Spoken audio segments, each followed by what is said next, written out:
Old man doing a podcast. Real weirdos, we have English degrees. Real weirdos, we talk about movies for way too goddamn long. Welcome back, everybody, to the Reel Weirdos podcast, and we hope you're doing okay today. I'm Jesse, along with my co-hosts Alex and Jeff, and we are the Reel Weirdos, 2.5 white men with English degrees who talk about movies for way too goddamn long. Today we're talking about Misery, a 1990 film from director Rob Reiner. But first, we have had another letter, gentlemen. Oh boy. Yeah, another actual letter in the mailbox. Again. So soon. The postage system is so fast. Well, we're starting to get these almost every day now, so I'm having to be choosy, right? A lot of people in the industry listen to this podcast, and so Kurt Russell has written in. Oh, yeah, he was a big fan of our Bone Tomahawk discussion, and he thought maybe we could workshop some future movie projects for him. All right. Let's do it. Kurt Russell. I mean, as long as there's a stipulation that he's in every movie he has to have an increasingly larger mustache. Yeah, for sure.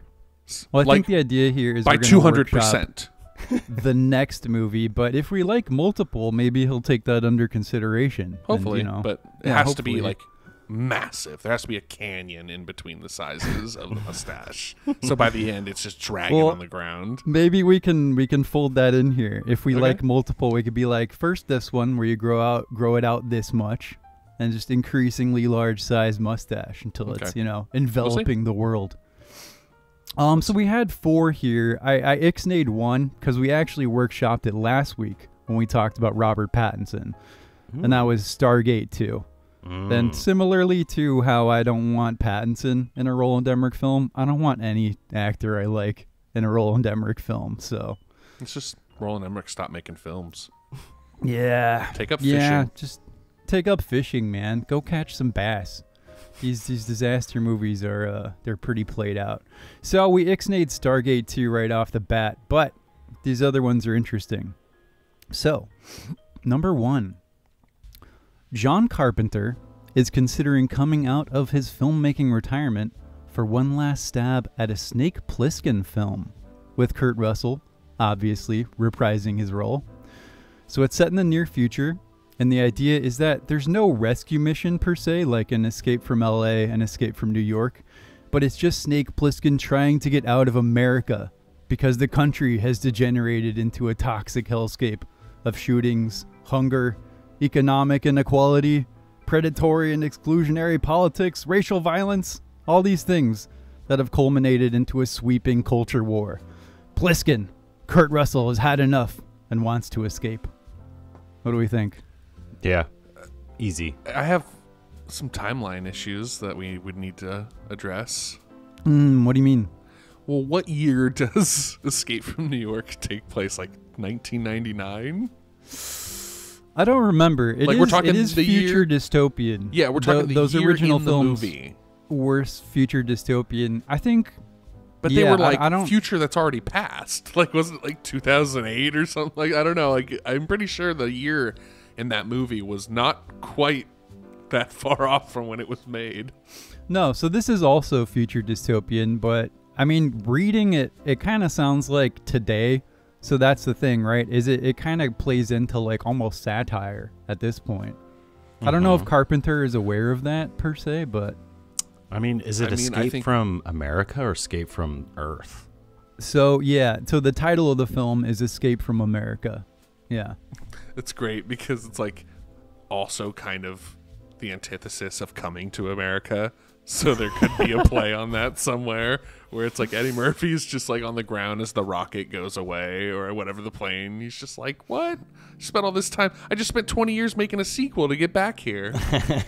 Yeah, Snake Plissken finally like hijacks a boat to get out of here. And like Eddie Murphy's just on the shore like, hey, what about me? Where do we think his destination is? Like, is he escaping to Canada or is he escaping to Mexico? It doesn't specify. Where would Snake synopsis Plissken does not specify. Mexico. Be the most...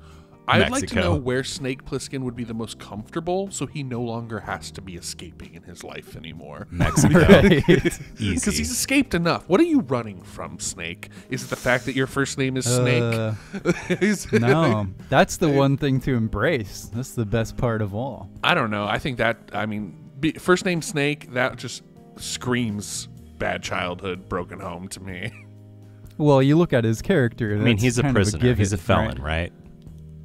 Yeah. He's I mean, like a that's legendary felon. Yeah. Everybody knows who he is no matter where he goes. They're like, you're Snake Plissken. I thought you were dead. true. With no setup at all. Plissken. Yeah, no setup at all. I guess we Escape did from too. LA.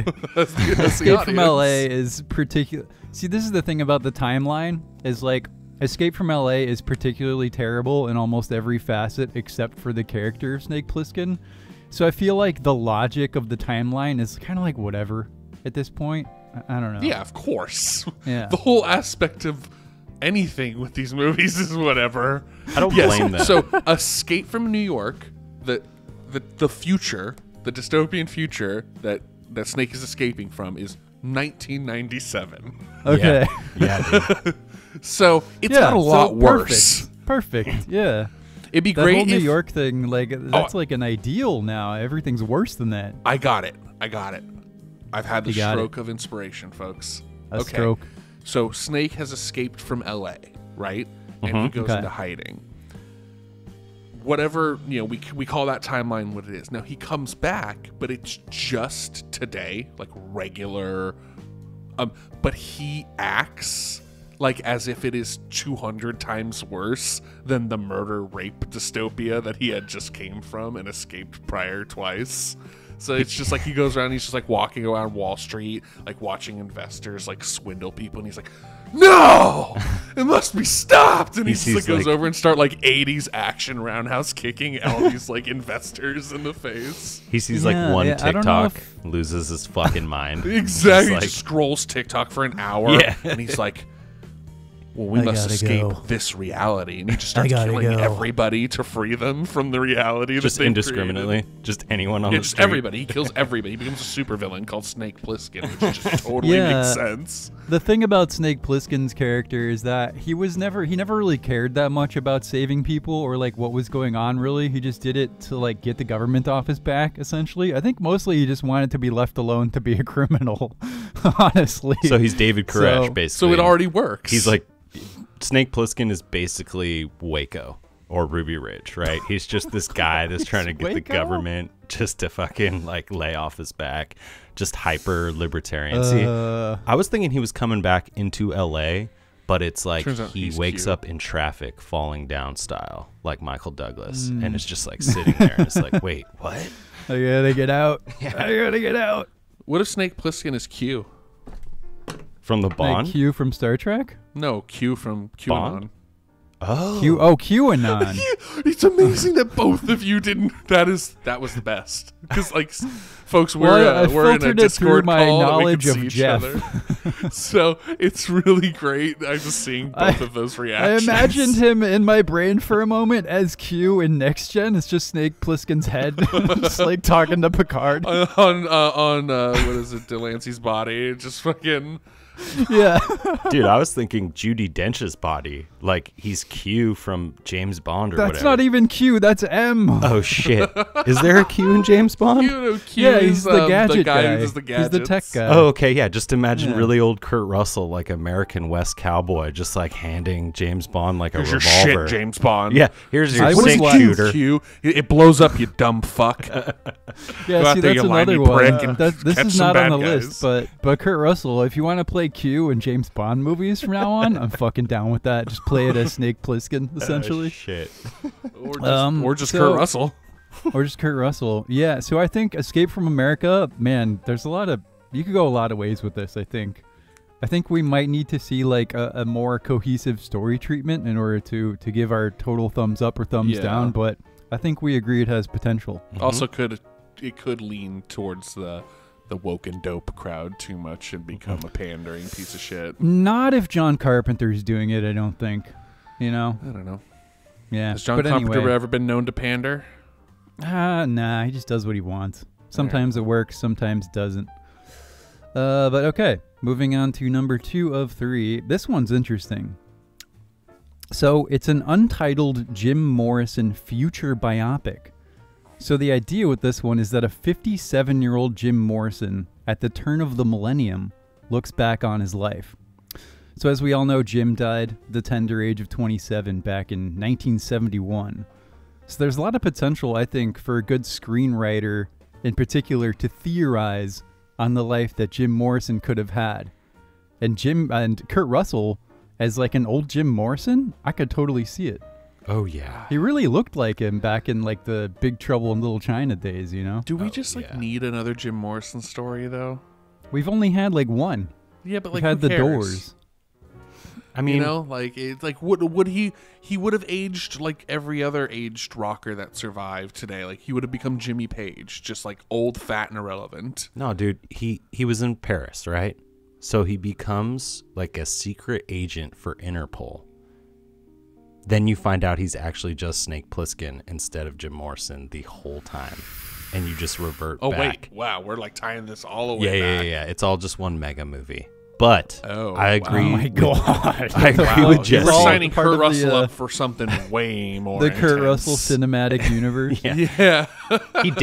he did kind of have Jim Morrison kind of got into that like bearded, like long hair look towards the end. And Yeah, Kurt Russell definitely. could definitely play like a rugged, like imagine him going to his grave every day in like Paris, just drunk as fuck after sitting out at the cafes all night. Right. And just being like, Yeah, that's but me. The other thing is like That's It's me. like a the Tupac second- kind of thing, right? He's secretly alive the whole time. the problem is that this is the second film, so his mustache will have now increased by at least 400% from the first film. That's okay. So Jim Morrison had a big old beard going on. But we're talking at this point. It's not a beard; it's a mustache. He has to Okay. shave all the rest of his face every day.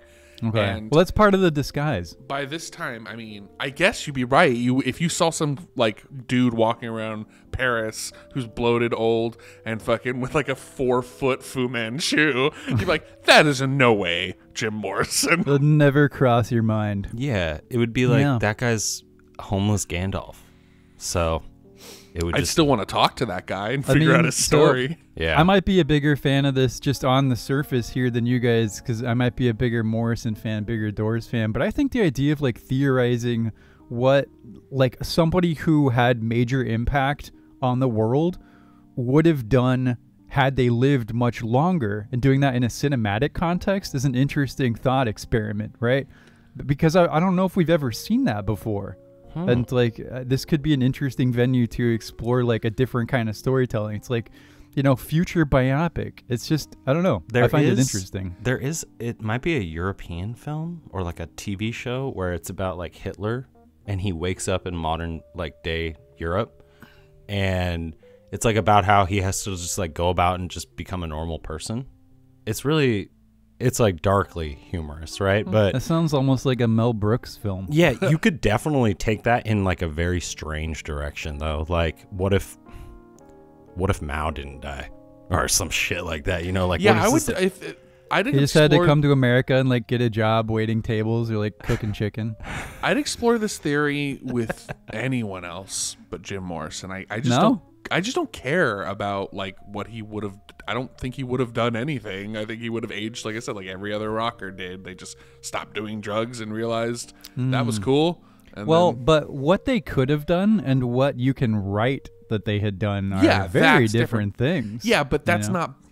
Then you're entering like a level of fan. Like with a biopic, especially something like that, I would like a level of believability to it. So who would you choose then? Like, if let's bring in Kurt Russell as well. So let's Okay. modify this. Yeah, we You have have to make Kurt sure Russell Kurt Russell play fits the role. somebody who died long ago that Kurt Russell could play today. Okay, that's a legitimately difficult question. That is a very specific question. It is. Well, I have to first think rolling of, with the punches here. Yeah, modifying I it have as to we first go. think of like what all right, William let's do this- Henry let's do this, Harrison.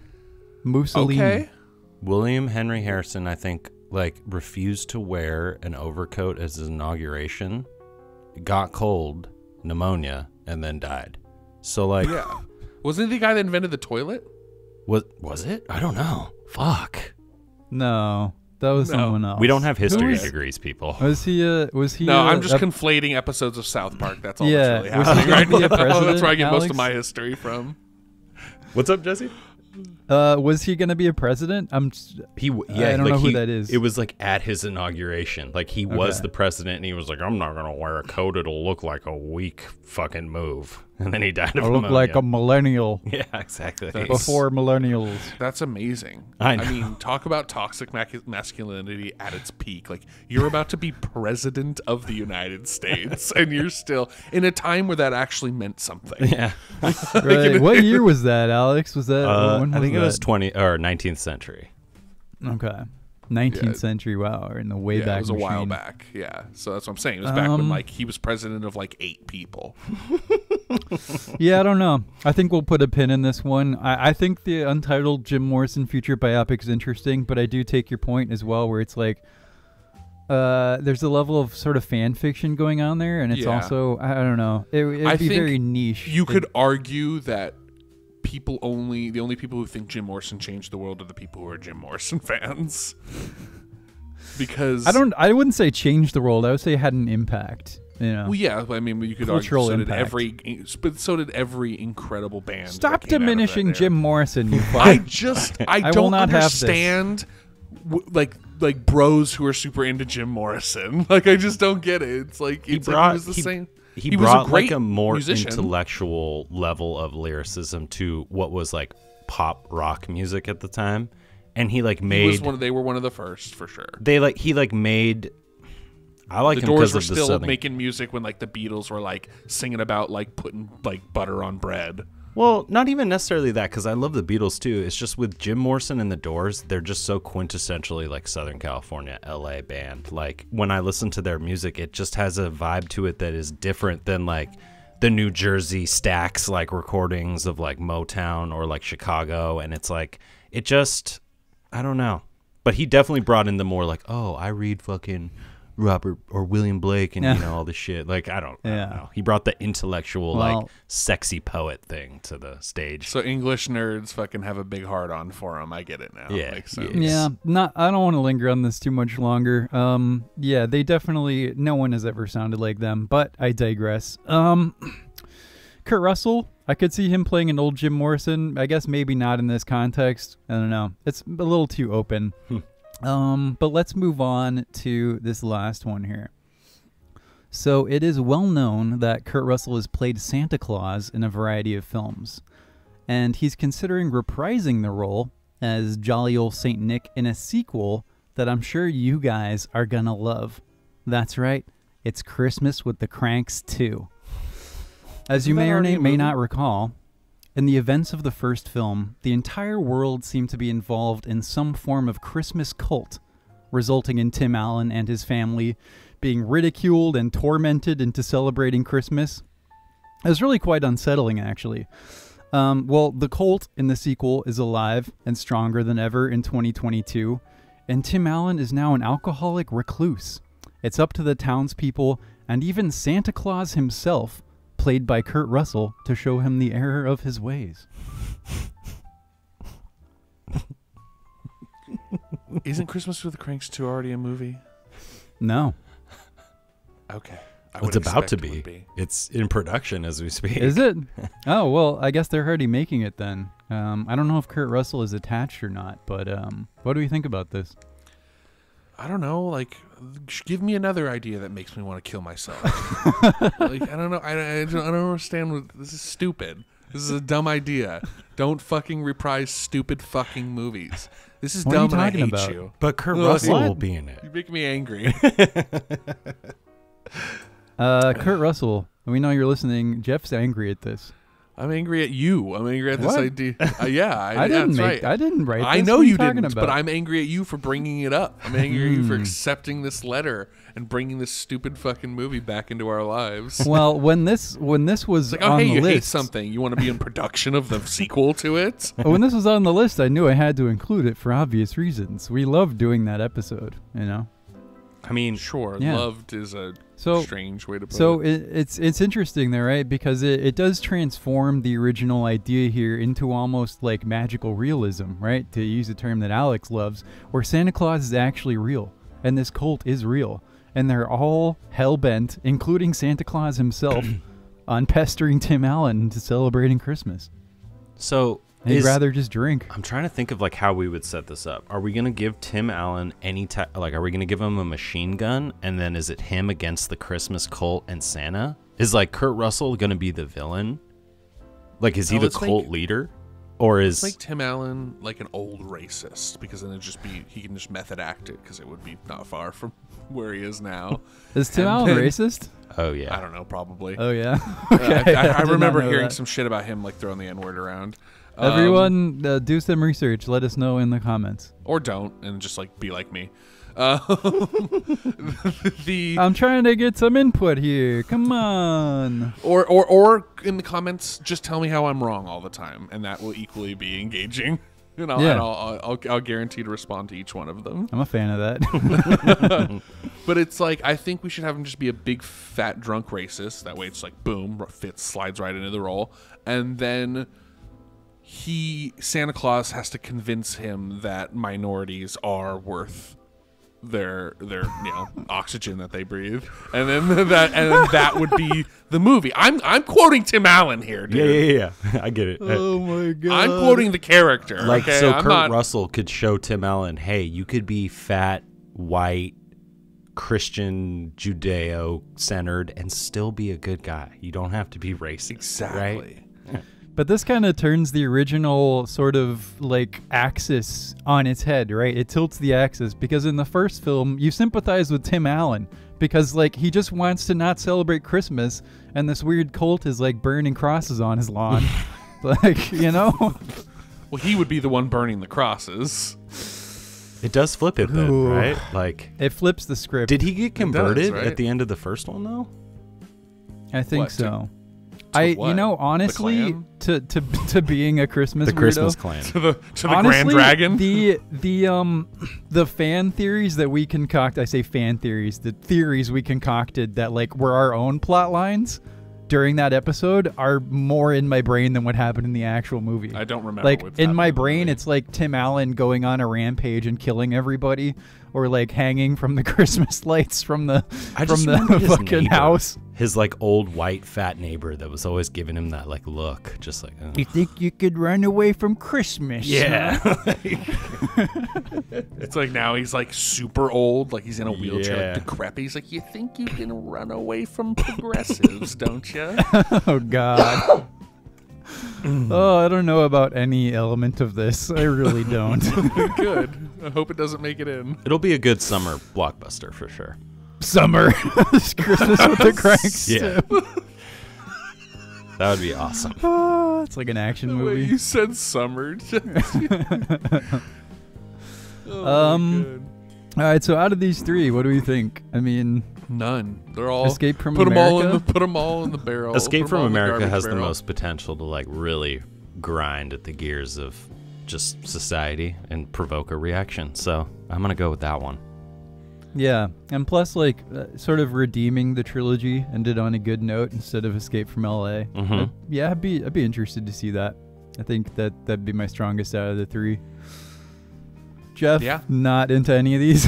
No, I think the first one's the most competent idea out of all three of them.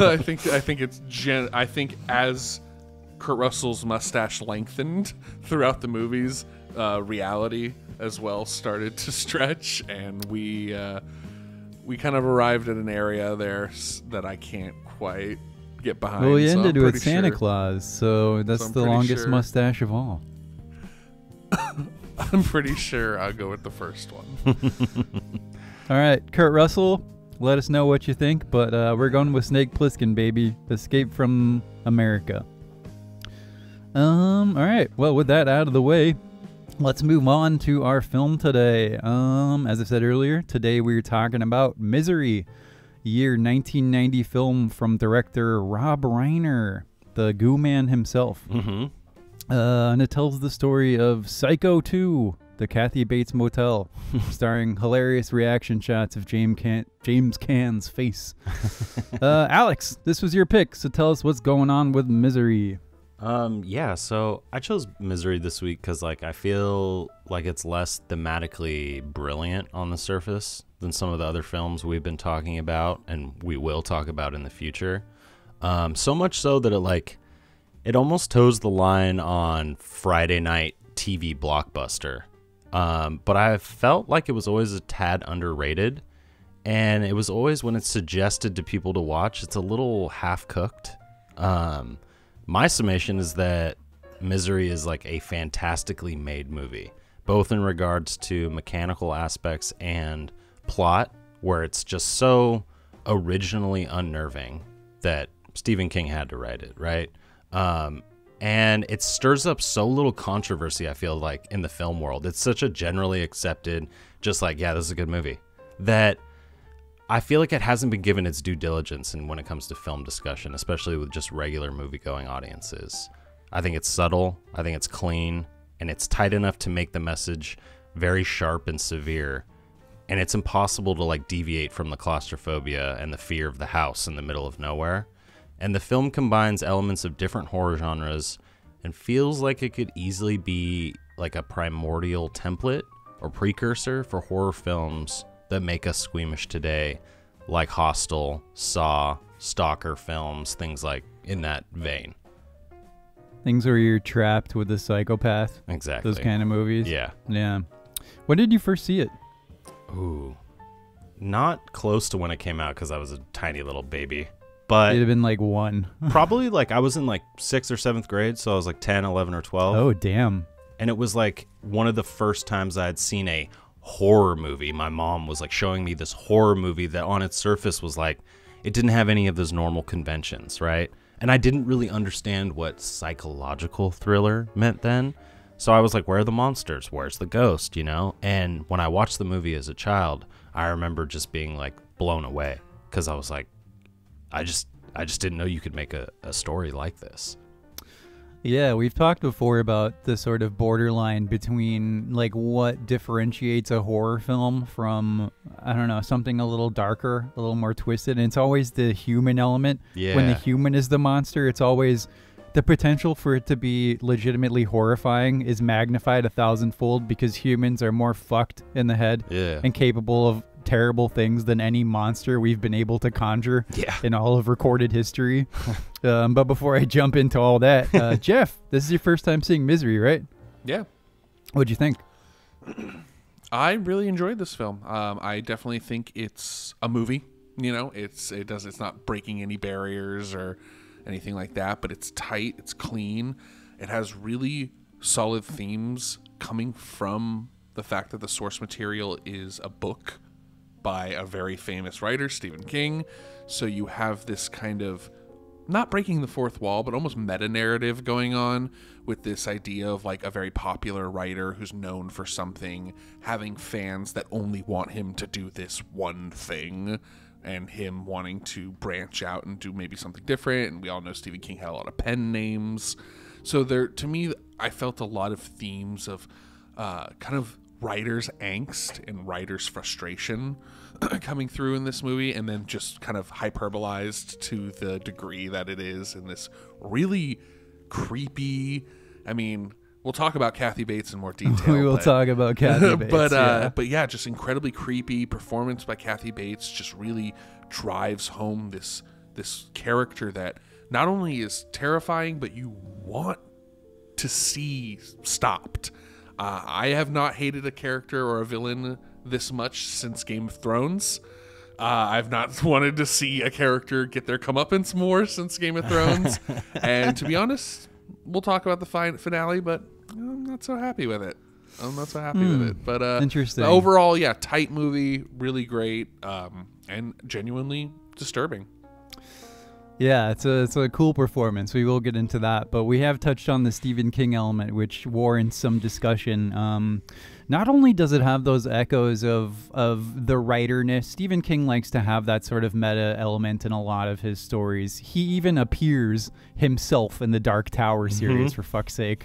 that series gets bananas. Yeah. But anyway, the Stephen King nature in this one, it's also interesting. I was reading that he came out like 20 years later and said that there was a meta element that fed into this, not only in the fact that like the character, the Kathy Bates character, is a sort of amalgam of his scariest fans, which when you're that famous, like it's a legitimate concern that people are going to be really creepy and stalkery to you, to one degree or another. But it was also written as an analog for his own drug abuse, drug and alcohol addiction, and feeling trapped by those things to the point where they literally like hobble him and he can't like leave the room of his addiction, if you will. But then you get into the filmmaking elements and the story beats, and those feel very, very, very Stephen King. Especially, like, I think we've all probably seen a lot of those like 80s and 90s adaptations of Stephen King, and this feels like one of the best versions of that, where it just has that tone. It has that tone. It has that music going on. And that's another point I want to talk about, is like the way the music changes this film. Did you like it? Did I like it? Oh yeah, I love this film. I think it's really good. Speaking on the like 80s, 90s music, that's something that sort of dates the movie in like an interesting way, but not in a bad way, right? It feels very late 80s, early 90s. Like the score evokes almost like, it's almost like a little bit magical, like you're watching Poltergeist or something like that. So you just know. But I was thinking about it, like if this was made today, you could make this movie really, really creepy by stripping out the score. You know, because the score is mostly what makes it feel like a movie. But yeah, like I was saying, those little Stephen King elements as well. Sorry, let me just finish this thought, and then you guys can jump in. But like the sheriff is the most Stephen King character ever. You see him, and you just immediately know he's going to die. 100%. You get that shining, you're like, you're the groundskeeper. Yep. Like you're gonna come in to help and you're gonna get slaughtered. Stephen King always has the lovable old guy, you know, like the guy who's just like trying to keep it all together, trying to really be the one who's got his nose to the grindstone, figuring it out, and it's like always the one who dies. Always. Yeah. All those little moments where he's like, he picks up on the writing, like the little writing element. He's like, oh, I remember that, looks it up and sees that she said that thing, you know? Fuck. Very Stephen King. It's all kind of elements. Stephen King always has this level of like, well, I mean, of course, suspension of disbelief, but like this level where like you kind of, these jumps in logic with his narratives, or these jumps in discovery are so categorically King, where like a character will just come upon this like serendipitous thing that then will now like, that is now turning point one in the, now we're in like the climax of the narrative. Like he's very structured in his style, and I love that because I do actually really enjoy Stephen King. But another element that I think he's touching on here is like this, doesn't this movie kind of feel like a dime store novel at times?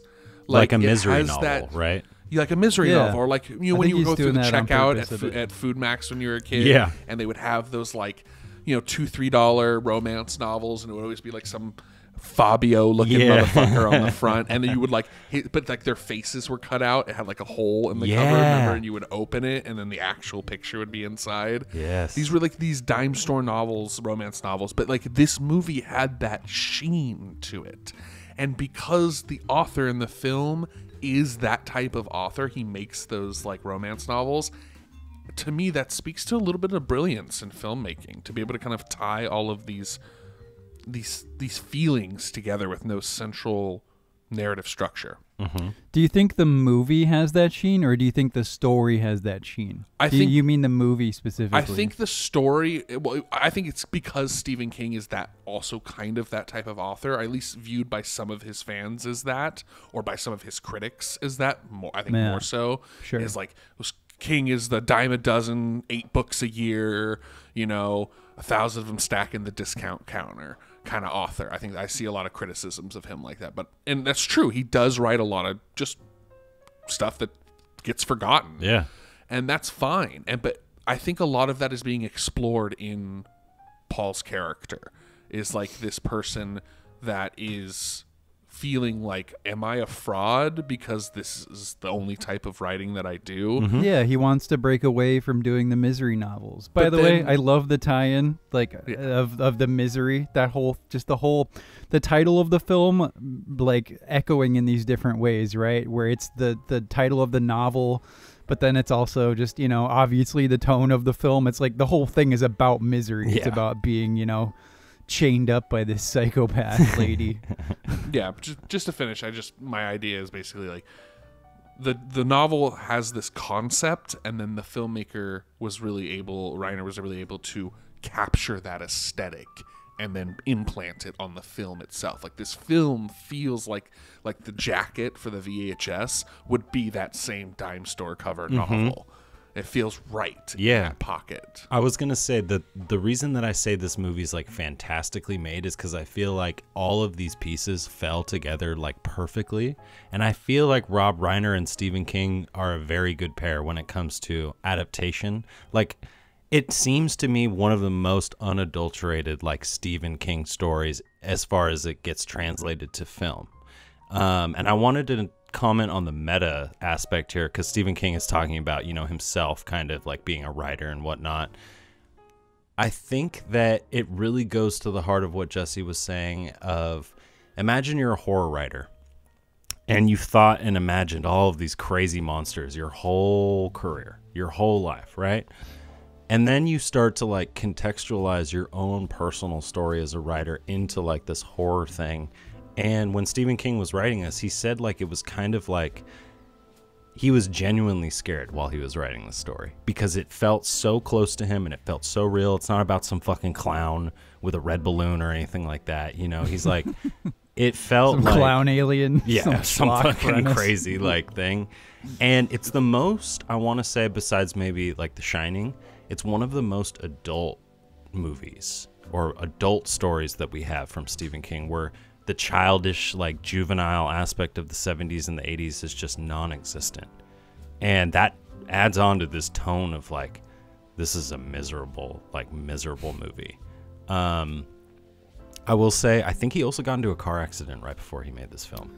No, it was in 1999, okay, so it did echo that. Luckily, he was not kidnapped by a Kathy Bates analog and forced to rewrite The Stand or something. Luckily, that did not occur. But it is a really, like drawing back to something that I think you're talking about, at least tangentially, is like the reality element, right? This is not fantastical. Like, this kind of shit happens. Yeah. Maybe it doesn't happen to like super famous people all the time, but it happens to lesser known people. And if you are famous, especially in the level of fame that Stephen King would have, or someone like him, it's a legitimate concern that, like I said, people are going to be fucking weird. Oh, this could happen to him easily. Yeah. And I'm sure this hasn't happened to him, but I'm sure situations have happened to him that have made him feel scared and like put him in situations. Like, we're talking Stephen King, definitely one of the most prolific writers of all time, but also arguably one of the most popular, like just easy by the fact of the era he's writing in, was able to reach the biggest audience it possibly could. It's insane. And so, this is just it. I guess I really like this movie because it feels personal. And I think that is something that's missing from a lot of King adaptations and sometimes King books, where like you don't feel this level of personal touch or personal tie-in with the character, with the narrative. And now that I know more about the drug addiction, now the whole pill thing was very, I felt the one part of the movie that was kind of disjointed. Okay. Because it seemed like he wanted them, like he needed them. Like, were they pain pills? At first I thought they were sugar pills and it was just like a placebo thing. And then I thought, like, are they sedatives, making it so he can't heal? Like, I kept going back to like, what's with the pills? And now it kind of makes a little more sense with the context. I don't know if the pills were a direct reference to drug addiction. I think it was more of a story beat in order to set up an escape attempt with him trying to poison her with all the pills. And the nurse but context. The pills were red. And Yeah, red, and do color you guys in movies know? mean Do you guys know things. what those pills were? Did you look up what that I thought it was a drug made up. was? I couldn't catch a clear. I tried to Google twice 2 different things I heard her say, and I couldn't get. Because you name? see the packaging. I did not. Oh, really? I did not look it up though. I think no, it I is- didn't. I thought it was just made up drug. I thought it was like made up Vicodin or made Yeah, up I think it's just like a Oxy. painkiller because you have that context that she's like a nurse. And that part just makes the film so much scarier to me, that she was in like this position of like maternal caring, you know, that she tries to emulate at the beginning of the film.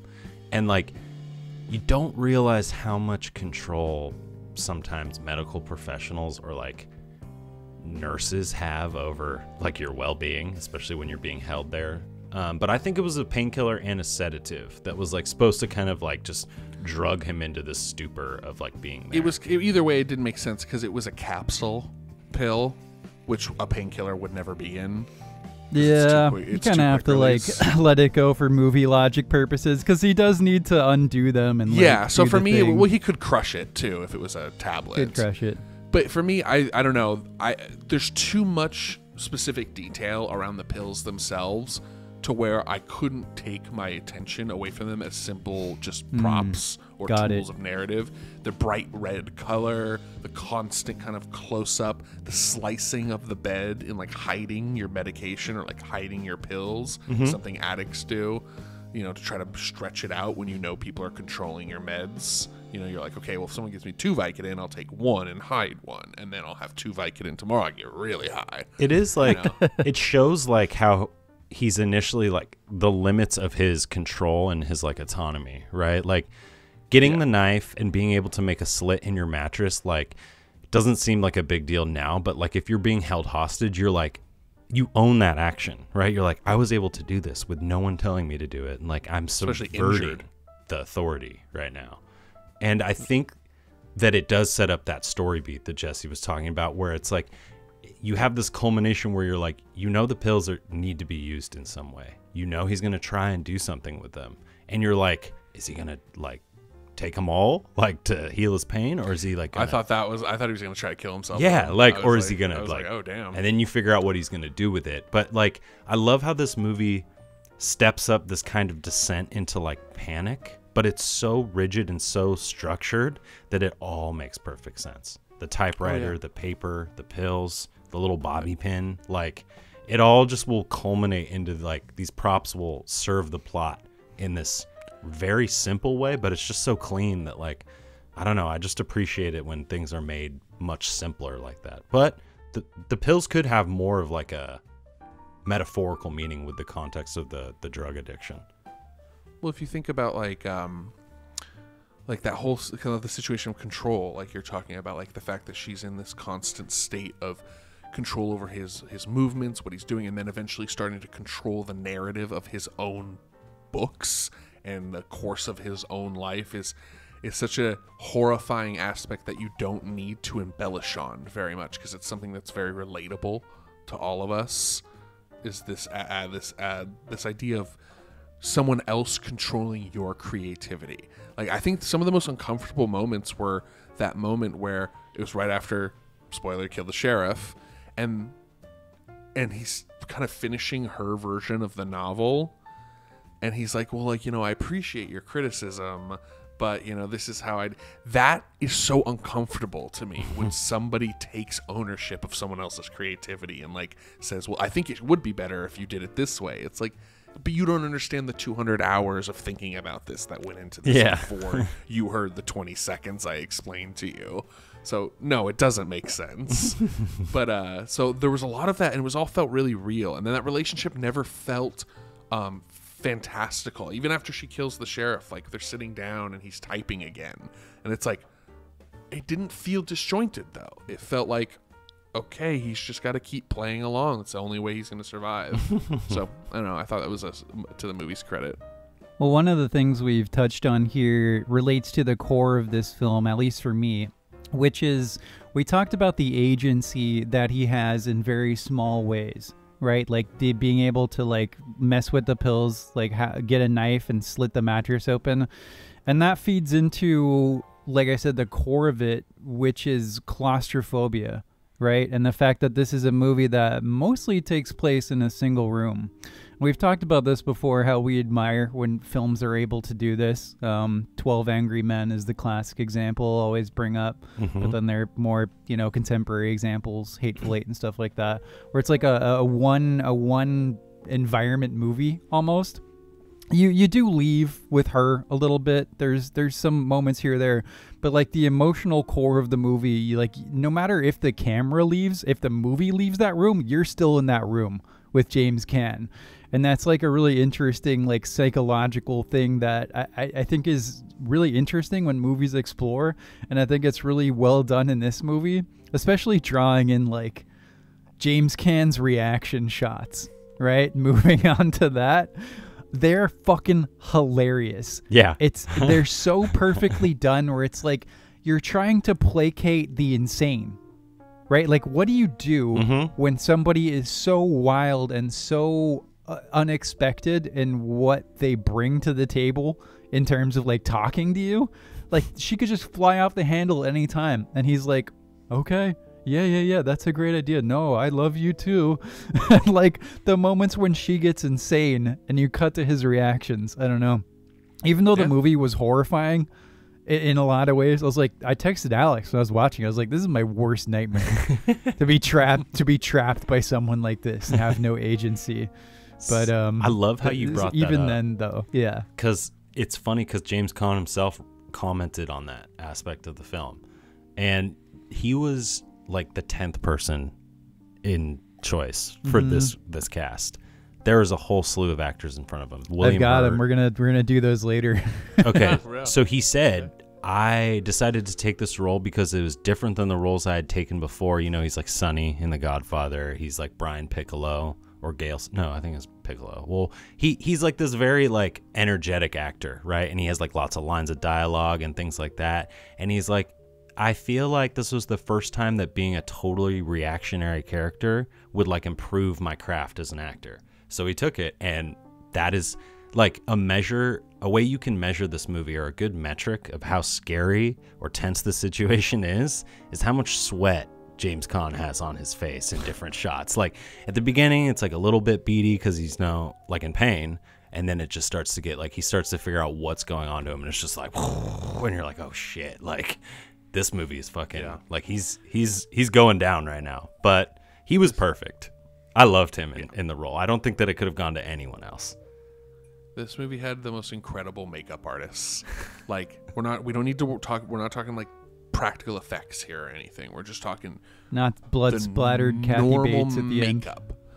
But just even like the way they did up his legs when they were all swollen and it's just like ugh. And just like I believe those were prosthetics, yeah.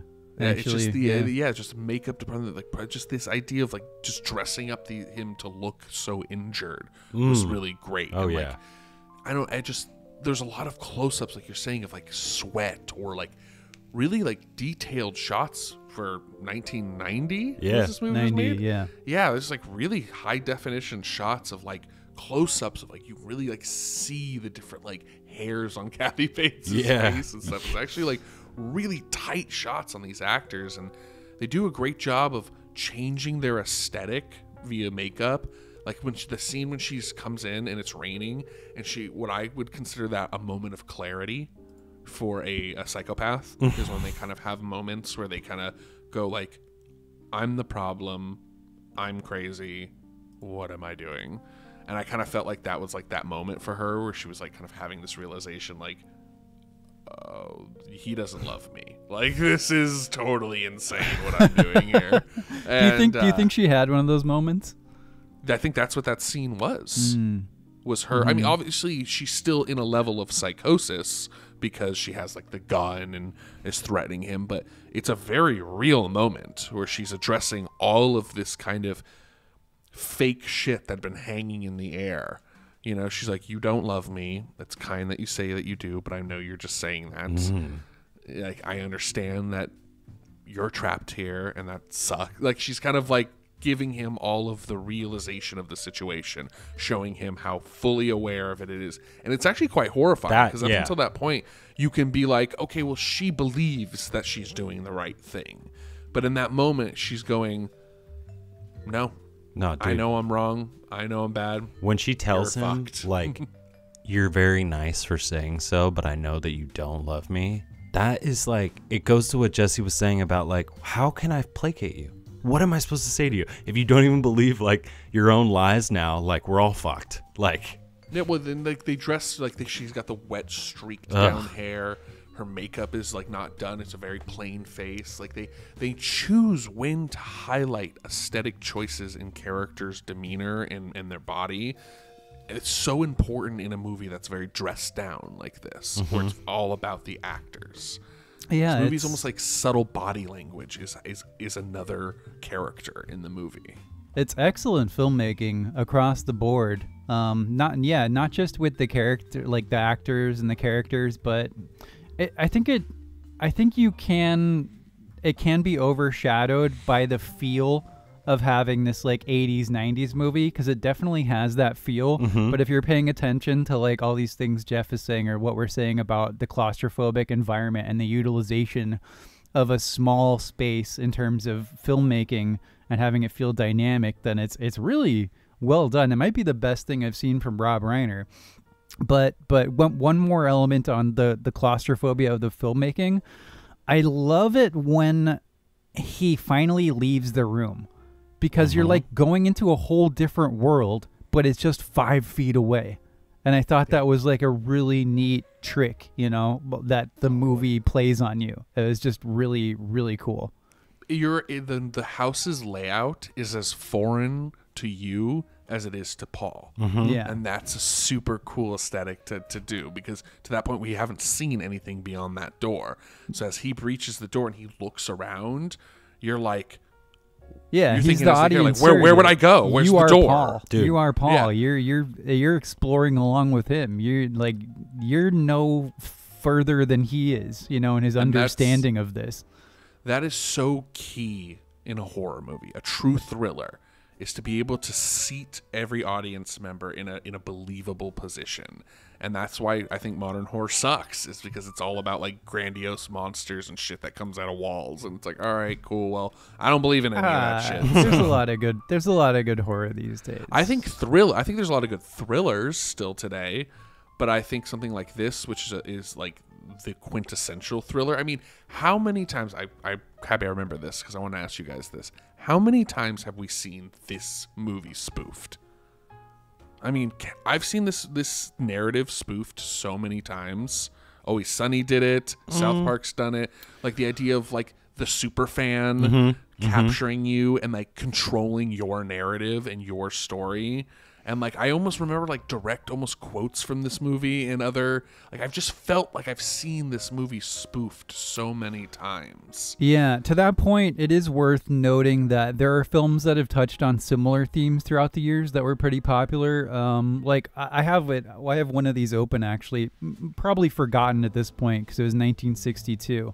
But there's a movie I really love with Bette Davis and Joan Crawford, actually, called Whatever Happened to Baby Jane, where they're sisters, but Bette Davis is like insane and traps Joan Crawford in a room and like tries to overtake her life essentially. So that's like possibly a progenitor to this, at least cinematically, but storytelling as well. But yeah, it does. You're right, Jeff. It does not have like the pop culture resonance that something like this movie did. We were too young to sort of like measure this exactly in the way that we can measure the impact of The Matrix or something like that, because that's more in our like timeline wheelhouse. But I think you're right in that this probably had like a pretty big impact, because I don't know how many stories dealt with this specific thing and did it so well. And like Kathy Bates won the Oscar. It's not even like that they copy the story or like someone was using it as a spiritual predecessor.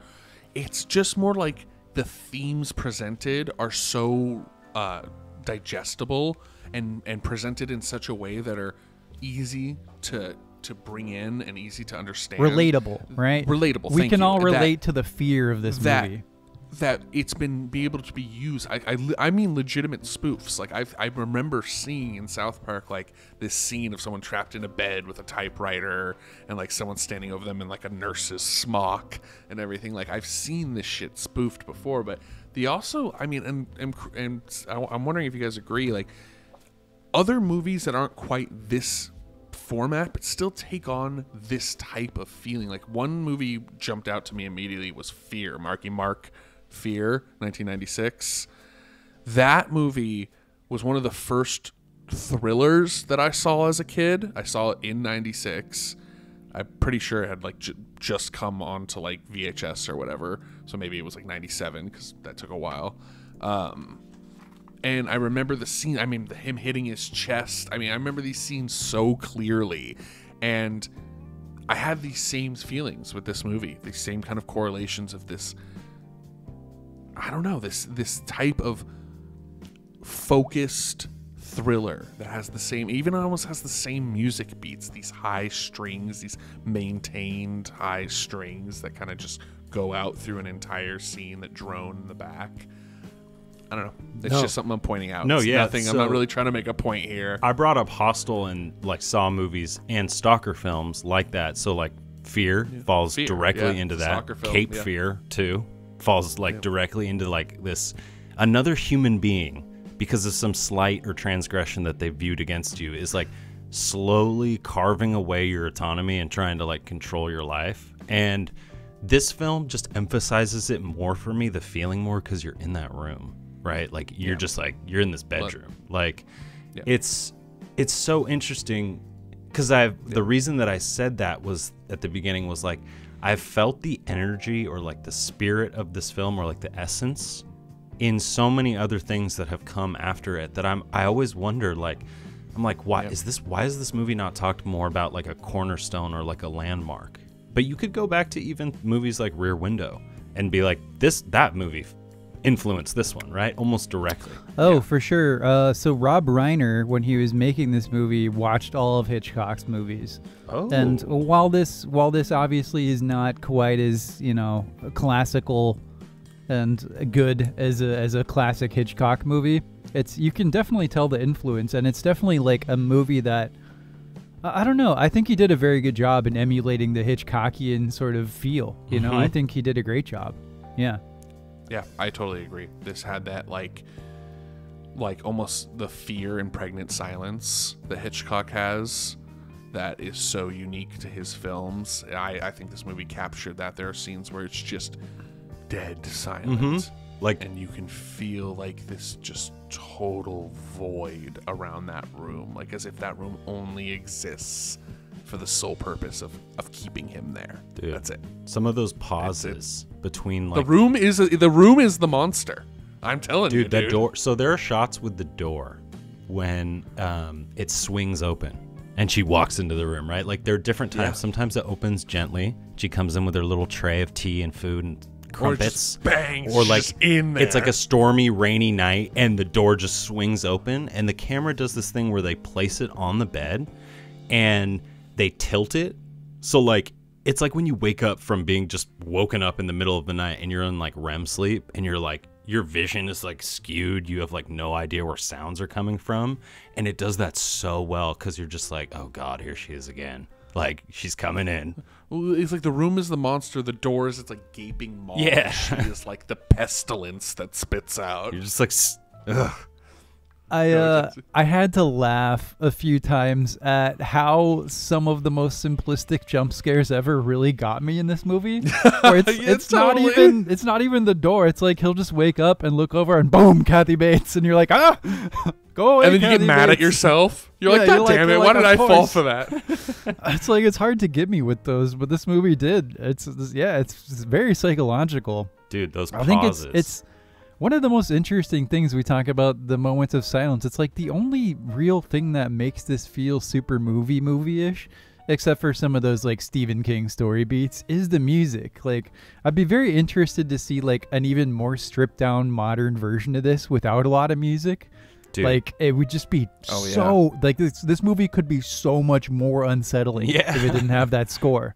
Don't get me wrong, I like the score. I like that it timestamps it into that late 90s, early 90s aesthetic. We grew up watching those movies. Yeah. It's a nostalgia thing for us when movies feel like that. But yeah, that's my point on that one. Dude, the pauses in between their dialogue when like she'll ask him a question or something and you're like, dude, Sheldon, you have to answer this correctly, please. Like, don't fuck this up. Don't say something that is going to set her off the rails or like, and you never know as an audience member. You don't know. You're just afraid. Like, you're like, what do you say? So I wanted to say, do you guys have echoes or like thematic elements of like abusive relationships in here? Do you think someone could make that relevant connection or link if they were watching the film?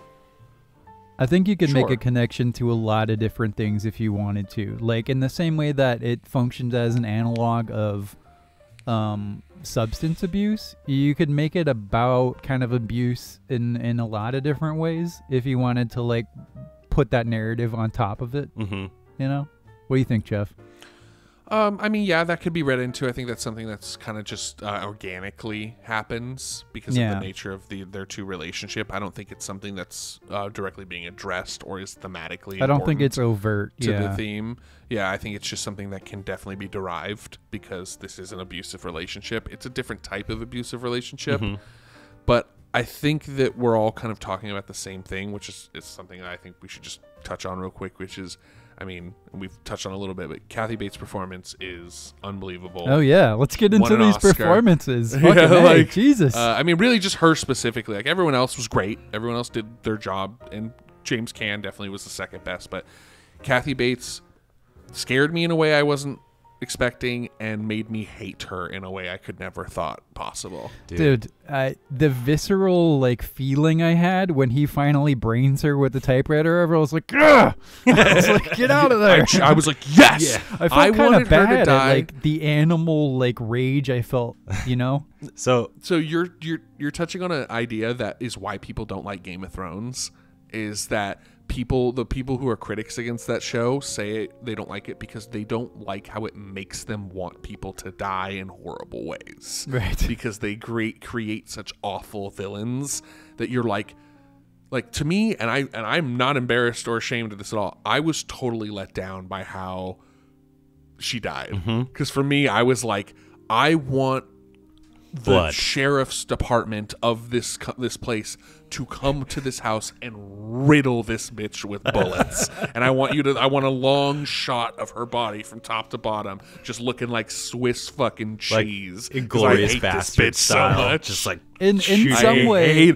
Yeah, like Glorious Bastard's just like just taking chunks off her fucking face. Like I hated her. I agree partly, but I think narratively you kind of had to have him do it himself. Yes, you know, dude, it makes perfect sense in that way. No, but as a fan, as like just a movie fan, and I was just like, dude, I want him. At least I wanted him to like Pulp Fiction her, you know, like where he's like, I was just bashing bone and blood into wood at that point. Or Alex, like Michael Madsen doing his thing to her, like pours the gasoline, cuts off her ear. So it's funny because that's like actually one aspect of the film that I think makes this just perfect, right? Because like you're dealing with this whole realistic story the whole time, and it like makes sense that you were just able to like barely grab this fucking paperweight pig out of it and just bang her on the head, and then of course she's not going to be dead, and so you get her with the typewriter, but it's like this vice versa. It feels like almost just like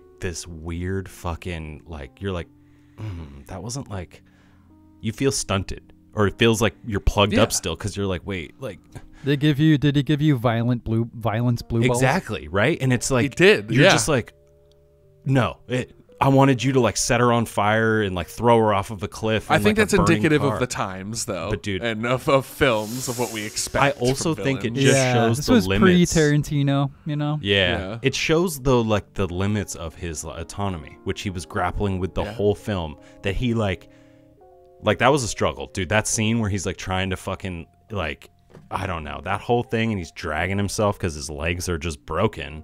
It's like.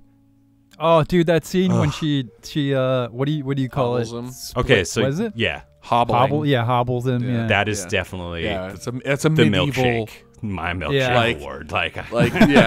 That scene was, I legitimately like I don't look away a lot in movies, but as the hammer Only with was coming sex down, scenes. I was just like, I don't look away during sex scenes. I just fast forward. What if we had a Kathy Bates, James Caan sex scene in this? I mean, That would have would've taken it hated the over movie. the top. that would have making it. No, I don't like- think I would have hated movie. I think it would have made it worse. Yeah, Dude. I think Alex, I agree. I think that would have been disgusting. Yeah, It would've been just it been would have like- been really rape. You would have been. revolting. You would have showed a actual rape. Yeah, that would on- be like People 90s. would have left the theater at that yeah, point. that wouldn't have I would have left the theater. Like that would have been fucked. if You that got happened. you got the weird sexual longing and like horniness from her in Yeah. a crazy way enough that I But felt. she's very like puritanical with it too, Dude, though. That's in a true. way. That's true. We could talk about that as well. Yeah. I could just imagine Yeah, the like fact the that she- beads of sweat Oh, running down her like inner thigh. She was like speaking Dude, to him. fuck off. Okay, no. sorry. All right, and so like no, Alex, but keep truly, going. I'm getting no, getting a truly shove though, over with the here. idea that you're saying is like there's this tension there, but she's very puritanical. She's, like, very, very well-dressed. anti-swearing, Yes. anti anything like overtly sexual. She's very religious. You poo-poo And- head. You And dirty she- bird. and so, but that's such a You dirty great bird. juxtaposition because of this like total psycho who's like breaking chairs and like holding someone hostage, but like won't swear. Yeah. Like it's so. I think almost Stephen King's taken a dig at Christianity right there, where he was just like, Dude. like the oxymoron of the whole situation. Dude, there's some of the Oh, dude, scariest people like this exist all over the place. Oh yeah, absolutely. And it's just like when I go to the pig store, I don't say give me an effing bag of pig feed. And that Okay, line, Karen. Okay, Karen. that line was so great to add in the movie because it encapsulates how people just who just always lose the thread of narrative context. Or even just the reality of the world, right? It's Yeah, like, he's you like don't live in a we're street dollhouse. thugs. He's like they're street toughs. Like I grew up that way. Yeah. Like this is how they talk. She's like, no, they don't talk like that. Like So angry. anything that dissolves this like neatly knitted reality that she's created for herself. Anything that dissolves that is immediate fall into psychosis. I mean, this woman murdered children. Dude, that She murdered children. that part when he Yeah. finds the scrapbook and he's sweating his balls off because he's like, I shouldn't be out here. She's at the store. Man, it's just so So- fucking weird. So that leads me into another topic that we can touch on is set design. And it's like, I think the set design in this movie is fantastic. Like just it feels so lived in as what would be her house. You have the little like Hummels, the little like figurines and stuff. You have the Tchotchkes scrapbook. everywhere. The detail of her like sitting there at night, like watching talk shows with a fucking gallon, like a 2-gallon jug of Coca-Cola and like her Cheetos just And munching Cheety away. Puffs, and she was watching was it the Love Connection? Yeah, or like Love I Boat don't or know. something. Love Boat was one of those shows we had like the chick chooses like from the three dudes. Oh man, I remember those shows. Dude, so it's funny that you say that, Jesse, because I wrote in my notes that I appreciated this film because it used like conventional or traditional film techniques like in Stalag 17 with the light bulb and the chess piece. So when he fucks up the penguin and she's like, my penguin always faces northwest, like it's not facing northwest today, like why is it like due this? south. I'm just like, it just fills the whole house, like you said, with like all of the little fucking kitschy trinkets that she has all around, and like the just sheer craziness that she has when she like monitors. Yeah, the fact her that space. they're always face due Yeah, south like, or and whatever. that goes to what Yeah. Jeff's saying. Like you've knitted this weird little environment in your home that the tiniest little vibration in it is just gonna set you off the fucking rails. Like It also goes to show how sequestered she is. Yeah. Because you don't only in a house in which you live by yourself can you maintain that type of order. If you've lived with anyone else in your life, you realize that you can't keep a tchotchke facing due south to save your fucking life because people just touch shit and move it everywhere. But no, I definitely agree that it creates this lived environment. The fact that she has a pet pig, you know, and that she's very much loves, like I love pigs, but like that she has a pet that's so outside of the norm, something that is also usually people who have pet pigs are also always associated with being kind of off, because we all know kind of the connotation with pigs and their ability to eat things. And so like it's always kind of like a tongue-in-cheek reference when you talk about someone who owns a pig. And it's all these weird details about her character that aren't necessary, but are totally necessary. Yeah, it fills out the world. Because when you deal with a psychopath in a cinematic space, especially when you're dealing with their lived-in environment, you need it to be a facet of them, right? It needs to be a shadow of them, and that informs their person. And this movie did it, fucking brilliantly, in my estimation. Oh, yeah. Before we get past the actors, I just want to give a little shout out to Richard Farnsworth and his wife. I don't remember who played his wife. It was Lauren Bacall. But Lauren Bacall was the editor. The editor. Yeah. And I wanted to give a shout out to her as well. But yeah, so the sheriff and his wife, I love their little dynamic. He's like, it's that kind of sarcasm that spices up the relationship. Yeah. And she's like talking about him cheating. He's like, I love that you think I have that much energy.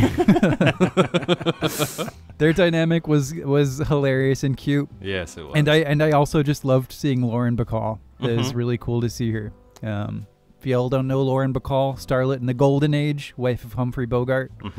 Yeah, no idea. Like, never heard that name before. The little scenes with the sheriff when he's like trying to figure out all this shit that's going on. He's like, oh, Paul Sheldon. And then like he's in like the liquor store and he sees like the book, or he'll like think of the line and be like, oh, she said that. Like, he played such a good job of being like not like a movie detective, like movie detective, but more just like, something's like not rubbing me the right way. It wasn't Jake Gyllenhaal piecing together the Zodiac puzzle, right? It's just basic human intuition where you're just like, something like doesn't feel ain't right. Like, why is she buying paper? God, like, I don't know. It's just poor Richard Farnsworth. Poor Richard Farnsworth. You knew immediately. Like I said, those Stephen King elements, you're like, you're going to die. You poor buddy. Blasted. Yeah, he did, you poor buddy. What do you guys feel about Rob Reiner as like a director generally? Have you seen a lot of his stuff? I just pulled up his IMDb and I went to director. Yeah, so he did the popular ones are like Princess Bride, Princess Bride, Stand By Me, another Stephen King adaptation, Spinal Tap, A Few Good Men, classic Jack Nicholson, You Can't Handle the Truth. Stuff like that. I haven't seen anything he's done in 20 years, but he's Spinal Tap 2 is in pre-production for 2024. He's such an interesting kind of like, I don't know, like it's hard for me to ignore him when it comes he did When Harry Met Sally. to like the American Parthenon, of directors, like of the later half of the 20th century. Like Rob Reiner, it wouldn't be like, he's not Spielberg level, and we're not talking talent, right? We're talking about just effect and like influence. He's just, I don't know, he's just like, pop culture loves his stuff. We talked about Misery getting adapted. Dude, The Princess Bride is all over the fucking place. Spinal Tap, like even Stand By Me is, in my opinion, the best Stephen King adaptation of all time. I love that movie, but it's weird because Robert Reiner is like, I don't know. He never was the director that I expected, like Terrence Malick or anything, to take me to the levels of like emotion that he does. It's always just kind of like simple American, almost like 80s Norman Rockwell. They're pretty movies with a kind of serious edge, He's America's director. Yeah. He feels very quintessentially American. His stories feel very quintessentially American. He does his fair share of feel good stuff as opposed to Misery as well. Right. Like When Harry Met Sally is an absolute rom-com classic. The Bucket List, stuff like that. The rom-com of all rom-com. Yeah, The Bucket List. I mean, while that was a shit movie, he got together, I think it was There's Nicholson and Freeman. And wasn't there one more? I thought it was them and what's his name? There are a Bill few Murray. of those movies, man. There's like 10 of those. Yeah, but like he does the feel good American fun theater. It's gonna make $1 billion in the box office first weekend. Yeah. I mean, I haven't even everyone was gonna go see it of any of these movies that he's done in like 20 years, but well, that's because saturation. Just LBJ. He did LBJ. I've not seen that. Woody Harrelson. Seen that. But I always think about him as in South Park. My goo. Yeah. And he shows up, right? Like in everything is his own voice, or he'll just make an appearance like, hey, it's Rob Reiner. And you're just like, whoa. Wolf of Wall Street is Leo's dad. Yep. Yeah, that is a great casting. Yeah, the last movie that he made that I saw was probably Spinal Tap. Great. That was like 84. Oh, you mean like that you just saw? Gotcha. That I've seen. Like I haven't seen any of these movies as far as like chronologically. Yeah. So one more thing I wanted to touch on here before we go on to the awards and wrap it up is how do we feel like where does this stand in the canon of Stephen King adaptations? You know. Well, I showed my hands a little bit with Stand By Me. Yeah. Stand By Me is just like, I just think it's quintessential Stephen King, young American heterosexual like male relationships. But this one is high. It's hard because I feel like The Shining is on its own level and its own like class. Yeah. I mean, it's Kubrick. It's like it's a totally different game-changing film, right? I have The to Shining take is that The out. Shining. It's out there. Didn't like, Stephen King like hate on the pedestal. Kubrick's version anyway? He probably did. He loved Misery Yeah. though. He thought it was one of the best. And Well, of course he loved Misery because it's like, this is me. yeah, it seems like it's something. He seems like the guy who very much like Paul only would like someone who's like a yes man. Who's like, yeah, sure. And I very much feel Rob Reiner was like, yeah, sure, we'll do that scene exactly the way you've envisioned it. You know, whereas in Kubrick's like, he's gonna be Kubrick. Dude, it's really hard. Are with you Stephen talking King. to me? There's so many. There's a lot. I haven't seen this one in a it's- long time, but I thought about Secret Window with Johnny Depp. I might revisit that at some point. I don't remember it being fantastic, but I remember it being like creative and interesting. Dude, The Shawshank and The Green Mile are two ones where he goes off into his like magical realism folklore type, you know. Was Shawshank Stephen King? Yeah. Are you sure? I believe so. Intern, look that up. We don't I have know. an I wish intern. we had Volmic. Yeah, it's too much to have four to It's edit. called Well, Volmic doesn't need it's to a talk. novella and it's called Rita Hayworth and the Shawshank Redemption that he wrote. Oh, Okay. I did not know that was based on him. Yep. Rita. Yeah. It's hard. It's hard with King because there's so many, and so many of them are like pretty garbo. As far as To be horror honest. though, this is definitely one Yeah, of the top it's high to ones. middling high. Yeah, like because like he does this thing where he'll like release his stories for $1 to aspiring film students, which is fucking amazing. But then like you'll get things like The Langoliers, you know, which is like a made-to-TV '90s movie that was just fucking a mess. Right. I mean, There are also Stephen King movies that are fun. They're not good. Yeah. They're just fun. Like Salem's Lot is a shit movie, but it's a fun movie. dude, I mean, Same Pet with those Sematary, new It adaptations. I don't think those Yeah, are particularly exactly. good, but they're hilarious roller coasters Yeah. of Yeah, Yeah, the nonsense. soundtrack makes me want to kill myself. dude, Carrie I don't even. remember. Wait, no. Did he- Carrie? Yeah. Carrie's good. What is that? original, not Carrie and the remake. Carrie the newest Carrie was good too. The one, Really? Eh. Christine, Yeah, I liked it. the one about the car, the kid, like the nerdy kid who fixes up the car. Cujo, Yeah, there's so many, man. It's so many, dude. Cujo's a classic. Yeah.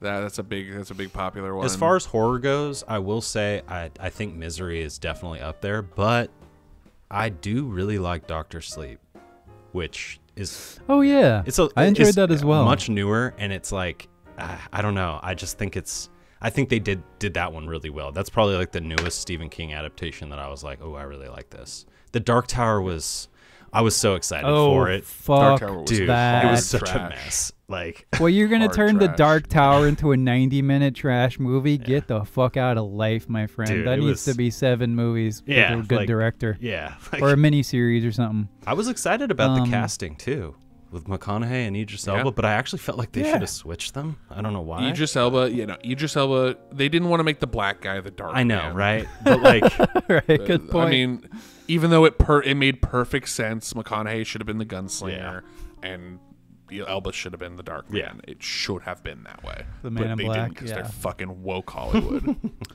Everything about that was a disaster. Yeah, I do hope we get to see a good like rendition of that in my life because it's such a wild story that you could do so much with. But it has to It's be too like much, long man. form. It Yeah. has to be long. Yeah, it would have to, form. like you're saying, it would have to be like, and I'm not even being hyperbolic at all. It would have to be minimum 3 movies. HBO, Yeah. minimum. like Ideally, like a series. Game of Thrones sort of series. yeah, it would like have an to be like HBO like a series. high production HBO series would be the best. So we have some alternate castings that I thought were pretty interesting. One of them is Robin Williams. That's an interesting one. As Annie Wilkes? I could see it. Or as Annie Wilkes, yeah. As Paul in Sheldon. drag. Yep. That I could see it. would have been weird. I don't think so. That would have been This cool. is right, Dead Poet Society era. He was doing serious roles. I mean, dude, But 1 as, hour but as photo Annie Wilkes? is a creepy movie. no, not as Annie Wilkes, dumbass. That's what Alex proposed. Yeah. That's what we're Yeah, but talking nobody's about. actually entertaining that. Okay. But imagine that. Another I one want to. was actually Tim Allen, hilariously enough. Again, that kind of makes sense for the time period. He was on and popping in 1990. Yeah. I mean, now Tim Allen doesn't make sense, but 1990 Tim Allen, man, he's hot commodity. Yeah. I can see that. Home Improvement. His stand-up career was probably banging at that time. Yeah, you had a lot of others, honestly, and we don't need to go too deep into it. But like What's we the said most earlier, ridiculous, you think? Warren Beatty Let's wanted see, to so be we've it got- twice. we've got De Niro, Michael Douglas, Harrison Ford, Morgan Freeman, Mel Gibson, Dustin Hoffman, Al Pacino, Denzel. This just sounds like this. Bruce just sounds, Willis. No, this is dumb.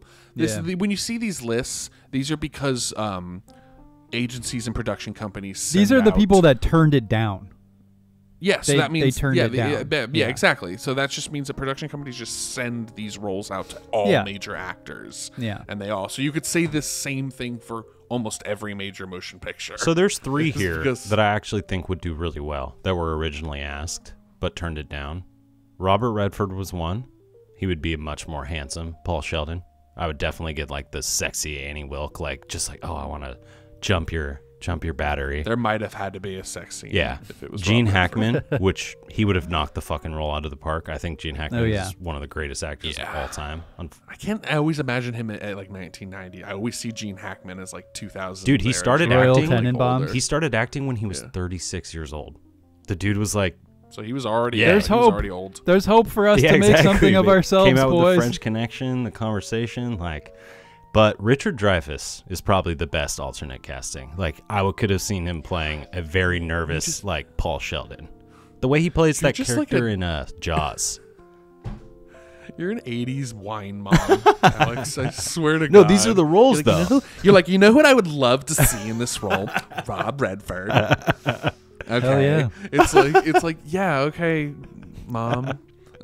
Dude, Richard Dreyfuss would have been great. That 1990 would have been great. I You agree. name like 3 actors that like make 40-year-old like stay-at-home moms gush. Dude, Annie Wilkes, stay at home. Nursing Annie mom. Wilkes, baby. Yeah. All right, let's do some awards and then get out of here. Blah blah blah. The Phil Hoffman Award for Best Performance. I mean, I wonder who. I wonder who. She already It's- won an Oscar for Yep. it. It's Moving on. gotta be Lauren Bacall. With that That career. one scene. Hey, she had 2 scenes. That's true. Where's my author? I Drink Your Milkshake Award for Most Memorable Scene. Hobbling. Hobbling. I mean, the end was pretty Yeah. fucked up, too. I mean, when he sees I mean- it. No, I'm gonna save that. I'm gonna save that for the most disturbing scene. Yeah. I'd say the most memorable.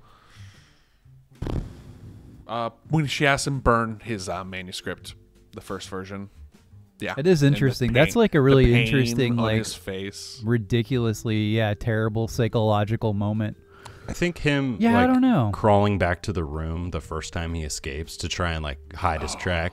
That's like what I always remember. Just like I've seen the movie a million times, but I always think he's gonna get caught, right? Like, I'm like, dude, get in your fucking wheelchair and roll your shitty ass back to bed. Take that fucking bobby pin. Like, you're gonna, I don't know. He's all sweaty while he's lying in bed and shit. Like, I love it. I think the street tough, like line, like I was street tough too, was only there to justify the fact that he can pick a door lock with a bobby pin.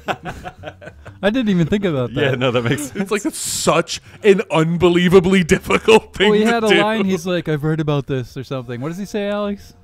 You've seen I it a don't million remember. times. Well, What does he's he like, say in that Throwaway moment? line. He like writes about how a character does that. Is that what you're saying? No, I don't. I'm asking. Oh. I'm asking yeah, you. maybe. Oh shit, I don't remember. Okay. Well, you need to watch it again, Alex. 1,000,001 times. Yeah. Yeah, most memorable scene. I don't know, man. There's a fuck ton of them.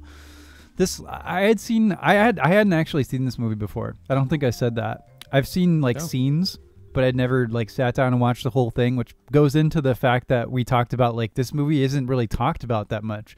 It's not a movie that's crossed my path in 20 years or whatever until Alex suggested it. So yeah, I don't know. There's a lot of memorable scenes.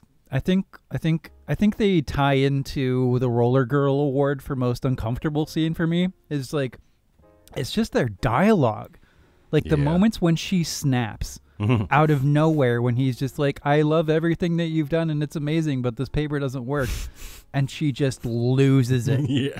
Just fucking loses it. I'm like, oh my God, you're dealing with an insane person here. Dude, the way she slaps like the ream of paper down onto his legs. Oh God. And comes back all happy-go-lucky, like flips her off out the window. She's like, oh, you kidder. You're like, what the fuck? It's so uncomfortable. I would never want to be in this position. It's a nightmare.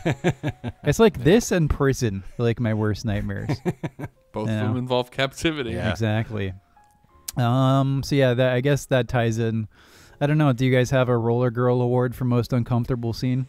Yeah.